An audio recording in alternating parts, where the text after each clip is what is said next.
Hello students, अभी तक हमने इस चैप्टर में देखा कि किस तरह से जो लोगों का मूवमेंट्स था from one place to another, उसने किस तरह से हमारे कल्चर को और ट्रेडिशन को इनरिच किया। जो लोगों का मूवमेंट्स था,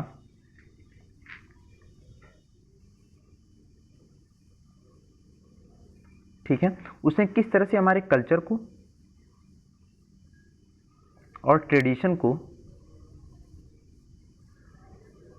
ठीक है, ये जो लोगों का मूवमेंट था एक जगह से दूसरे जगह जाने का, उसने किस तरह से हमारी सभ्यता को और संस्कृति को, ठीक है, एक समृद्ध किया। ठीक है, यहाँ पर इस मैप में हमने कुछ इंपॉर्टेंट प्लेसेस देखे थे जहाँ पर सभ्यता का विकास होना शुरू हुआ था। ये जो मैप है, इस मैप में हमने कुछ प्लेसेस देखे थे जहाँ पर सबसे पहले सभ्यता का विकास होना शुरू हुआ था। जैसे कि जो आपका ये रीजन है किर्थार एंड सुलेमान हिल्स, ठीक है, और ये जो रीजन है गैरो हिल्स, और ये जो रीजन है विंध्यास का, गंगा का, ये कुछ जगहें ऐसी हैं जहाँ पर सबसे पहले सभ्यता का विकास होना शुरू हुआ था। ठीक है, इसके बाद हमने देखा था कि हमारी कंट्री के जो दो नाम हैं, ठीक, इसके बाद हमने देखा था कि जो दो हमारे कंट्री के नाम हैं, जो कि पहला है इंडिया और दूसरा है भारत, ये जो दो नाम हैं वो कैसे आए थे। तो इंडिया जो है वो इंडस से आया था, ठीक है, और इसको संस्कृत में क्या कहते थे, सिंधु, ठीक है, और जो भारत नाम आया था वो नॉर्थ वेस्ट में रहने वाले लोगों के लिए प्रयोग किया जाता था, इस वजह से इसका नाम भारत पड़ा था। तो ये सारी चीज़ें हमने पिछले वीडियो में देखी थी, ठीक है, और आज के इस वीडियो में हम देखेंगे कि हमने अपने पास्ट को किस तरह से जान सकते हैं, हम अपने पास्ट को किस तरह से जान सकते हैं। तो अपने पास्ट को जानने के कई तरीके हैं, ठीक है, उसमें से जो सबसे प्रचलित तरीका ये है कि आप पास्ट की किताबों को पढ़ें, किताबों को ढूंढें और उन किताबों को पढ़ें, ठीक है, और उन किताबों को जब आप पढ़ेंगे तो जो वो पुराने ज़माने की जो किताबें हैं, जो पास्ट की हमारी किताबें हैं, उनको मैन्युस्क्रिप्ट्स कहा जाता है, ठीक है, मैन्युस्क्रिप्ट्स कहा जाता है। तो हमारी जो पुरानी किताबें हैं उन्हें क्या कहते हैं, मैन्युस्क्रिप्ट्स। और मैन्युस्क्रिप्ट्स क्यों कहा जाता है, मनु का मतलब होता है हैंड, ठीक है, इसका मतलब होता है हैंड, और जो ये मनु है, मैनु, ये लैटिन वर्ड है, तो यानी कि जो हाथ से लिखी जाती थी उनको कहते हैं मैन्युस्क्रिप्ट। तो जो पहले ज़माने की जो पुरानी बुक्स हैं पास्ट की, वो हाथ से लिखी होती थी, क्योंकि प्रिंटर वगैरह था नहीं, तो हाथ से लोग लिखा करते थे, ठीक है, तो उनको मैन्युस्क्रिप्ट्स कहा जाता था। तो सबसे पहला हमने देखा कि पास्ट को जानने के तरीके क्या हैं, बुक्स को आप पढ़ सकते हैं, ठीक है, जिनको क्या कहते हैं, मैन्युस्क्रिप्ट्स कहते हैं, और उनसे हम जान सकते हैं कि हमारे पास्ट में क्या क्या चीज़ें हुई थी। तो आइए इस टॉपिक को हम स्टार्ट करते हैं, ठीक है। Finding out about the past, कैसे हम अपने पास्ट के बारे में जान सकते हैं। तो इसके कई तरीके हैं। There are several ways of finding out about the past. One is to search for and read the books that were written long ago, these are called manuscripts because they were written by hand, ठीक है, क्योंकि वो हाथ से लिखे होते थे। This comes from the Latin word manu meaning hand. These were usually written on palm leaf or on the specially prepared bark of a tree known as the birch which grows in the Himalayas, ठीक है।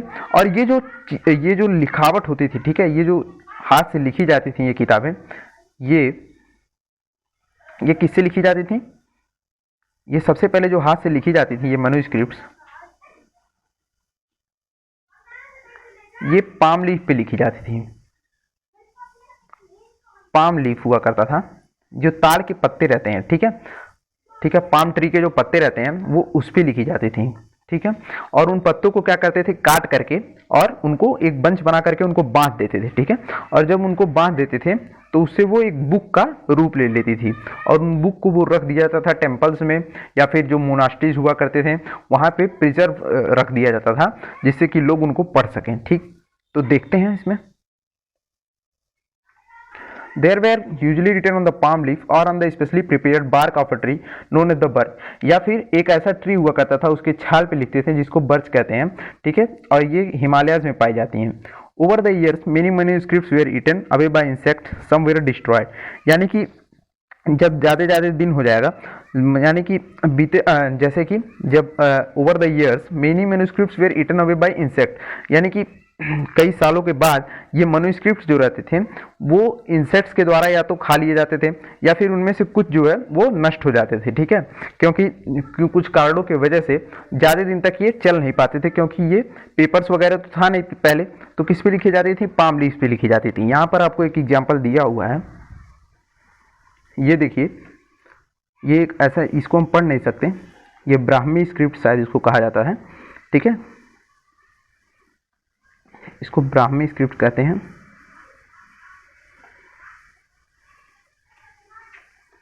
जो ब्राह्मी लिपि हुआ करती थी पहले वो इसमें लिखी गई है, ठीक है, इसमें ये लिखी गई है और ये पाम लीफ पे लिखी गई है, ये पाम लीफ पे लिखी गई है। और इसको क्या करते थे, पाम जो तार के पत्ते होते थे उनको काट करके और उनका एक बंच बना लिया जाता था और उनको बांध दिया जाता था, ठीक है, जैसे यहाँ पर लिखा हुआ है, A page from a palm leaf of manuscript. This manuscript was written about 1,000 years ago. ये सालों पहले लिखी गई थी, हजारों साल पहले। The palm leaves were cut into pages and tied together to make books. To see birch bark manuscript turn to page 37. यानी कि अगर आप 37 पेज नंबर पे जाएंगे अपनी एनसीईआरटी में तो आपको वहाँ पे भी इस तरह से एक मनुस्क्रिप्ट मिल जाएगी जिसको बर्च बार्क के लिखी गई है, ठीक है। तो यहाँ पर ये जो मनुस्क्रिप्ट है ये किस पे लिखी गई है, पाम लीफ पे लिखी गई है, ठीक। और ये क्या होते थे, जब ज़्यादा दिन बीतने लगते थे तो ये या तो उनको कीड़े खा लेते थे या फिर उनमें से कुछ नष्ट हो जाती थी, लेकिन कुछ जो है बचती थी और उनको कहाँ पे रखा जाता था, आइए देखते हैं अपने नेक्स्ट पेज पे।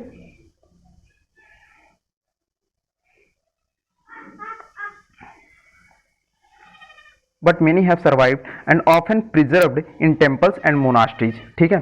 These books dealt with all kinds of subjects, religious beliefs and practices, the lives of kings, medicine and science, ठीक है। ये जो किताबें रहती थी इनमें बहुत से विषयों के बारे में जानकारी दी जाती थी, जैसे कि जो पहले की धार्मिक मान्यताएं होती थी, जो धार्मिक रिचुअल्स होते थे, ठीक है, और यहाँ पे जो जीवन, राजाओं का जीवन, जो वहाँ के शासक थे उनका जीवन कैसा हुआ करता था, वहाँ की दवाओं के बारे में, ठीक है, वहाँ के विज्ञान के बारे में, इस तरह से उन किताबों में उसका उल्लेख हुआ करता था, ठीक है। बिसाइड्स देयर वर एपिक्स, जो कि महाकाव्य लिखी जाती थी, पोएम्स कविताएं लिखी जाती थी, प्लेज नाटक लिखे जाते थे, ठीक है। Many of this were written in Sanskrit, others were written in Prakrit language used by ordinary people and Tamil. तो यहां पर आप देखेंगे, सॉरी, यहां पर आप देखेंगे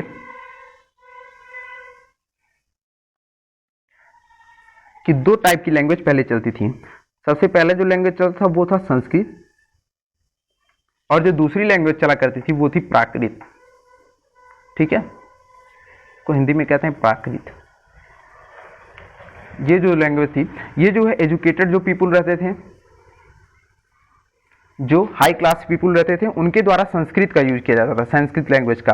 और जो आम जन रहते थे, ठीक है, आम लोगों के द्वारा, आम जनों के द्वारा, ऑर्डिनरी पीपुल, ठीक है, ये प्राकृत यूज किया जाता था, ठीक है। तमिल के लोगों के द्वारा और कुछ ऑर्डिनरी पीपुल के द्वारा प्राकृत का यूज किया जाता था। तो इस लिपि में भी ऐसी किताबें लिखी हुई मिली हैं, ठीक है।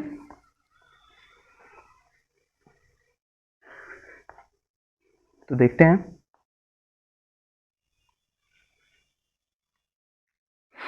यस, तो यहां पर हम देखेंगे कि we can also study inscriptions.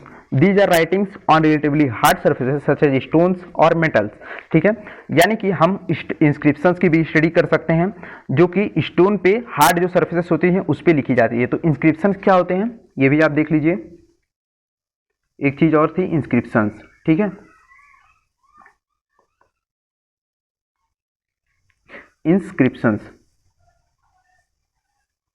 Inscriptions क्या हुआ करते थे, ये जो है राइटिंग्स होते थे हार्ड सरफेसेस पे, ठीक है, जैसे कि स्टोन वगैरह पे, हार्ड सरफेसेस पे, जैसे कि स्टोन वगैरह पे, जब जो राजा महाराजा हुआ करते थे वो कुछ ऑर्डर्स लिखवा दिया करते थे स्टोन वगैरह पे, ठीक है। जैसे आज भी आप देखते होंगे कई जगह, कई घरों पे संगमरमर के ऊपर जो कभी कभी नाम लिखा हुआ रहता है, उस तरह से जो पत्थर हुआ करते थे हार्ड सर्फेसेस पे, उन पे वो लिखवा दिया करते थे। और उसको भी हम स्टडी करके पास्ट के बारे में पता लगा सकते हैं, ठीक है। तो इंस्क्रिप्शन का मतलब होता है कि हार्ड सर्फेसेस पे जब कोई चीज़ लिखी जाती है, ठीक है, तो उसको इंस्क्रिप्शन कहा जाता है, ठीक। तो देखते हैं।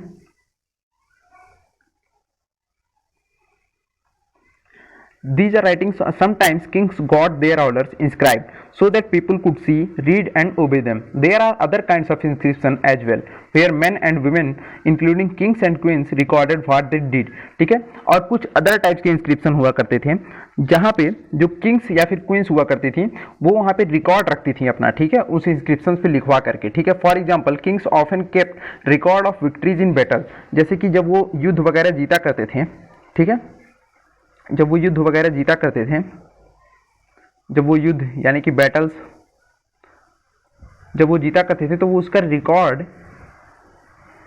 रिकॉर्ड रखने के लिए वो इंस्क्रिप्शन इंस्क्राइब कर देते थे, ठीक है, उसको इंस्क्रिप्शन दे देते थे, और वो क्या होता था, वो पत्थरों पे लिखवा दिया करते थे रिकॉर्ड रखने के लिए, ठीक है। यहाँ पर हम देखेंगे इसी तरह से कि ये जो एग्जाम्पल आपको दिखाई दे रहा है, ये अशोक जो राजा हुआ करते थे, ठीक, उन्होंने इस इंस्क्रिप्शन को दिया था, ठीक है। तो इसी प्रकार के ये हम तो रीड कर नहीं पाएंगे क्योंकि ये हमारी लिपि में लिखी नहीं गई हैं, ठीक है। तो इस तरह से इंस्क्रिप्शंस हुआ करते थे, ठीक। आगे हम देखेंगे, can you think of the advantages of writing on a hard surface and what could have been difficulties. क्या आप सोच सकते हैं कि हार्ड सरफेस पे लिखने का क्या लाभ हुआ करता होगा? जी हाँ, हार्ड सरफेस पे लिखने का क्या लाभ हुआ करता होगा? हार्ड सरफेस पे लिखने का सबसे पहला ये तो लाभ होता होगा कि वो ज़्यादा दिन तक चलती होंगी, ठीक है, वो ज़्यादा दिन तक चलती होंगी। और जैसे कि पेपर पहले नहीं हुआ करते थे, तो अगर आप पाम लीफ पे लिखेंगे तो वो जल्दी कीड़ों के द्वारा नष्ट किए जा सकते थे, लेकिन जब हार्ड सरफेसेस पे वो लिखी जाती थी वो काफ़ी दिनों तक चलती थी। और क्या डिफिकल्टीज हुआ करती होंगी? डिफिकल्टीज तो देखिए, मशीनें तो थी नहीं, तो उस समय लिखना कितना मुश्किल होता होगा आप ही सोच सकते हैं, ठीक है। वेपन्स भी इतने ज़्यादा मौजूद नहीं थे जिससे कि हम लिख सकें, औजार नहीं थे हमारे पास लिखने के, तो ये काफ़ी डिफिकल्ट भी होता होगा, ठीक है। आगे चलते हैं। There were many other things that were made and used in the past. Those who study these objects are called archaeologists. यानी कि कुछ ऐसी अदर चीज़ें हैं जो कि पास्ट में बनी हुई हैं, और इन चीज़ों को जो पास्ट की स्टडी करते हैं उनको क्या कहते हैं? आर्कियोलॉजिस्ट। यहाँ पे है आर्कियोलॉजिस्ट, जो पास्ट की स्टडी करते हैं उनको क्या कहते हैं? आर्कियोलॉजिस्ट, ठीक है। They study the remains of buildings made of stone and brick, paintings and sculpture, जो कि जो पुराने बिल्डिंग्स के जो अवशेष हैं वो उनको स्टडी करते हैं, ठीक है। और पुरानी जो मूर्तियाँ होती हैं उनको स्टडी करते हैं, जो पुरानी पेंटिंग्स होती हैं उनको वो स्टडी करते हैं, ठीक है। और उस स्टडी से वो पता लगाते हैं कि पहले क्या चीज़ें रही होंगी, किस प्रकार की स्थिति रही होगी, ठीक है। They also explore and they also explore and excavate to find tools, weapons, pots, pans, ornaments and coins, ठीक है। वो क्या करते थे, कभी कभी जमीन के नीचे भी खोदते हैं, और खोद करके जो कुछ अवशेष जो मिलते हैं उनसे वो पता लगाते हैं कि पहले किस प्रकार के विपन्स हुआ करते होंगे, किस प्रकार के औजार हुआ करते होंगे, ठीक है, किस प्रकार के बर्तन लोग यूज किया करते थे, किस प्रकार के ऑर्नामेंट्स गहने यूज किया करते थे, किस प्रकार के कॉइन्स सिक्कों का यूज होता था। तो ये सारी चीज़ें वो पता लगाते हैं। Some of these objects may be made of stone, others of bone, baked clay और मेटल।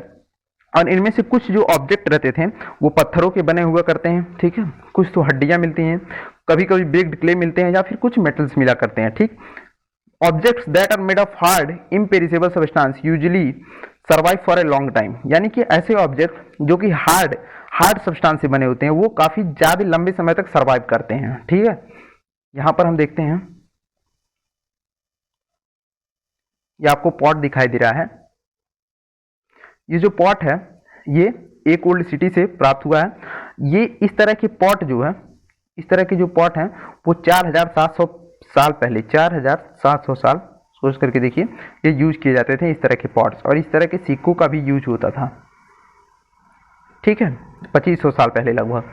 तो यहाँ पे हम देखेंगे archaeologist also look for bones of animals, birds and fish, वो जानवरों की हड्डियों को भी देखते हैं, ठीक है। और ये फाइंड आउट करने की कोशिश करते हैं कि पहले के समय के लोग क्या क्या खाया करते थे, ठीक है।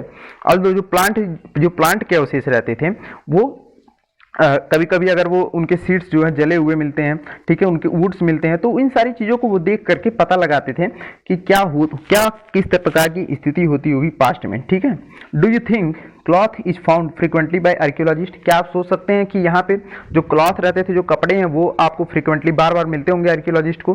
तो नहीं, कपड़े जो है नष्ट होने वाली चीज़ें हैं। आप पास्ट के जो कपड़े हैं वो बहुत कम मिलते हैं आर्कियोलॉजिस्ट को, ठीक है।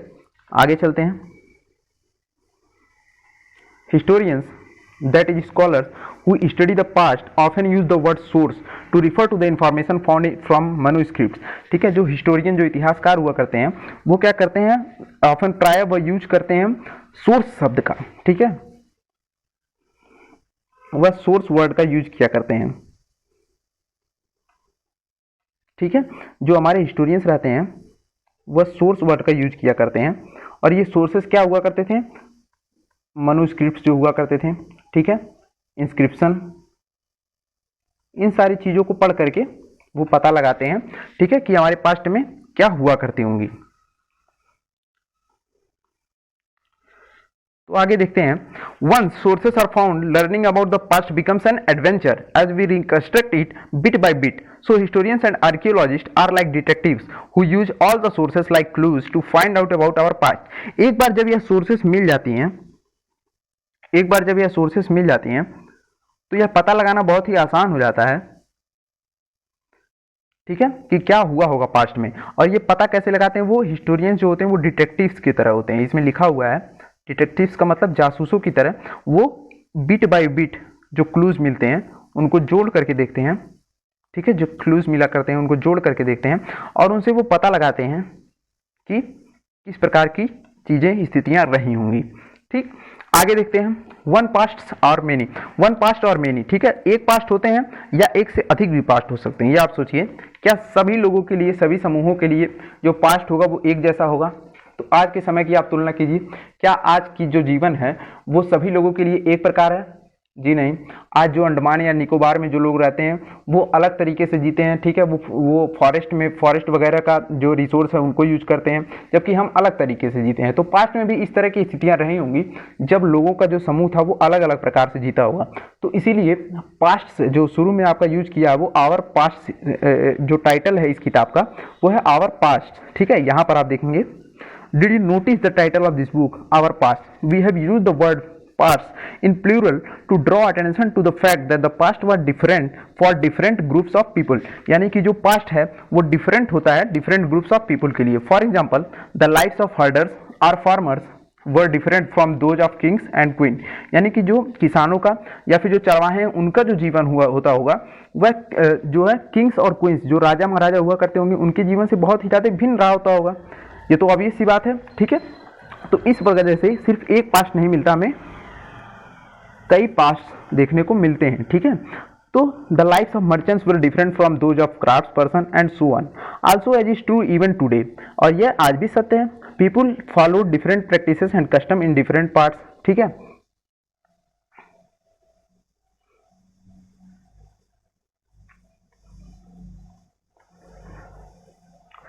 For example, today most people living in the Andaman Island get their own food by fishing, hunting and collecting forest produce. By contrast, most people living in cities depend on the other supplies of food. Differences such as these exist in the past as well, ठीक है। तो इस तरह से past में भी चीज़ें difference करती थी। जैसे कि मैंने बताया आपको कि अंडमान आइलैंड में जो लोग रहते हैं वो फिशिंग पे ज़्यादातर निर्भर होते हैं, शिकार करते हैं, ठीक है, वो फॉरेस्ट के रिसोर्सेज पे निर्भर होते हैं, जबकि हमारा जीवन अलग है। तो इसी प्रकार से पास्ट में भी जो जीवन होता होगा, जो किसानों का जीवन होता होगा, वो उनमें बहुत ही ज़्यादा अंतर होता होगा, जैसा कि राजा महाराजाओं का जीवन होता होगा, ठीक है। Besides there is another kind of difference, we know a great deal about kings of the battles they fought because they kept records of their victories, ठीक है। इसके अलावा एक अलग there is another kind of difference, we know a great deal about kings and the battles they fought because they kept records of their victories। और हम तो ये जो किंग्स रहा करते थे वो तो अपना इंस्क्रिप्शन लिखवा दिया करते थे, तो उससे हम तो उनके लाइफ के बारे में जान सकते हैं, लेकिन जो ऑर्डिनरी पीपल हुआ करते थे उनका कोई रिकॉर्ड मौजूद नहीं है। तो इस वजह से उनकी लाइफ के बारे में जानना बहुत ही ज़्यादा मुश्किल है और बहुत ही कम जाना गया है उनकी लाइफ के बारे में। अल्दो कुछ चीज़ें तो जानी गई हैं लेकिन काफ़ी कम जाना गया है। अगर आप इन कॉन्ट्रास्ट देखेंगे किंग्स और क्वींस की लाइफ से, ठीक है, क्योंकि वो रिकॉर्ड अपना लिखवा दिया करते थे। और जो ऑर्डिनरी पीपल होते हैं उनके पास तो इतना रिसोर्सेस होता नहीं होगा, तो वो उतना रिकॉर्ड्स रख नहीं पाते हैं, ठीक है। अब यहाँ पे हम देखेंगे जो नेक्स्ट पॉइंट है, व्हाट डू डेट्स मीन, ठीक, यानी कि डेट्स का मतलब क्या होता होगा। जैसे आप लिखा हुआ देखते हैं कि आप देखते हैं, ठीक है, 2000 साल आप लिखते हैं, ठीक है, आप एडी लिखा हुआ देखते हैं, आप बीसी लिखा हुआ देखते हैं, तो ये क्या है, इसका हम देखेंगे ये डेट्स क्या होती हैं, ठीक। तो इन डेट्स को हम कैसे देख सकते हैं, इनको हम देखेंगे। तो आइए देखते हैं इन डेट्स को हम कैसे देख सकते हैं, ठीक। तो सबसे पहली चीज़ तो ये कि यहाँ पर आप समझिए, ये जो है, ये जो पीरियड है, यहाँ पर जो हमारे क्राइस्ट थे, ईसा मसीह, ये उनका बर्थ है, ठीक है, ये उनके बर्थ का समय है, ठीक है। तो इधर आप जब बढ़ेंगे तो ये हमारा क्या है, क्राइस्ट के बर्थ के बाद का एज है, ठीक है, जब ईसा मसीह के जन्म का बाद का ये एज है, ठीक है, तो इसको हम कहेंगे एडी, ठीक है। और इधर जब आप बढ़ेंगे तो ये जो है हमारा, ये है बीसी, यानी कि ईसा मसीह के जन्म के पहले, ठीक है। तो इसको हम क्या कहते हैं, बिफोर क्राइस्ट, इसको हम कहते हैं, सॉरी, इसको हम कहते हैं बिफोर क्राइस्ट,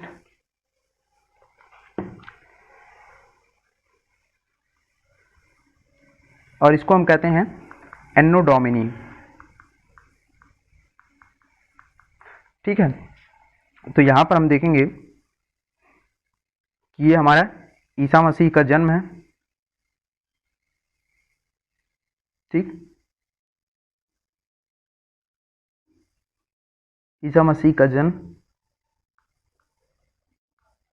ठीक है। जब इधर हम लेंगे इनके जन्म के बाद तो उसको हम कहेंगे एन्नो डोमिनी, ठीक है। और इनके जन्म के पहले इनको हम कहेंगे बीसी, यानी कि बिफोर क्राइस्ट, ठीक है। हिंदी में कहते हैं इसको ईसा पूर्व, और इसको कहते हैं ईसवी, ठीक है। इधर आपका ये है 1 ईसवी, ये है 1 ईसवी, ठीक है। तो ये चीजें हैं, इस तरह से हम डेट को देख सकते हैं, ठीक है। इसको हम क्या कहते हैं कभी कभी, बिफोर कॉमन एरा, ठीक है, और इसको कहते हैं कॉमन एरा। तो इस तरह से हम डेट को देख सकते हैं, ठीक है। इसमें हम देखेंगे क्या दिया हुआ है। If somebody asks you the date, you will probably mention the day, month and year, 2000 and something. These years are counted from the date generally assigned to the birth of Jesus Christ, the founder of Christianity. So 2000 means 2000 years after the birth of Christ. तो अगर आपसे कोई पूछे तो आप क्या बताएंगे, कुछ 2000 जैसे कि 21 चल रहा है इस समय, तो क्या होगा 2021, ये ईसा मसीह के जन्म के 2021 साल के बाद की चीज है, ठीक है। और ईसा मसीह के 1 ईस्वी जो है, 1 ईस्वी के पहले अगर आप जाएंगे तो वो होगा बिफोर क्राइस्ट, और अगर 1 ईस्वी के बाद आते हैं तो वो होगा एन्नो डोमिनी, एडी, ठीक है। तो इस चीज से हम डेट का पता लगा सकते हैं। तो आज के जो इस वीडियो में हमने देखा और इस चैप्टर में जो हमने देखा, इसको हम समराइज करते हैं। हमने देखा सबसे पहले क्या इस चैप्टर में, तो सबसे पहले हमने देखा कि जो लोगों का मूवमेंट था उसने हमारे कल्चर को और ट्रेडिशन को समृद्ध किया, ठीक है। और इसके बाद हमने मैप देखा था, मैप में हमने देखा कुछ ऐसी जगहें जहां पर सबसे पहले सभ्यता का विकास होना शुरू हुआ था। इसके बाद हमने देखा कि हम किस तरह से पास्ट के बारे में पता लगा सकते हैं, तो हम देखे थे मैन्युस्क्रिप्ट्स के द्वारा हम पता लगा सकते हैं, ये हमने देखा था। इसके बाद हमने देखा था आर्कियोलॉजिस्ट के बारे में कुछ चीजें, फिर एट लास्ट हमने देखा डेट कैसे करते हैं, ठीक है, डेटिंग किस तरह से डेट आपको देखा जाता है इतिहास का। तो थैंक यू वेरी मच, इस वीडियो को आप देखें और पहली वीडियो को देखें, तो ये चैप्टर आई होप कि आपको बहुत ही अच्छे से समझ में आ जाएगा। Thank you very much.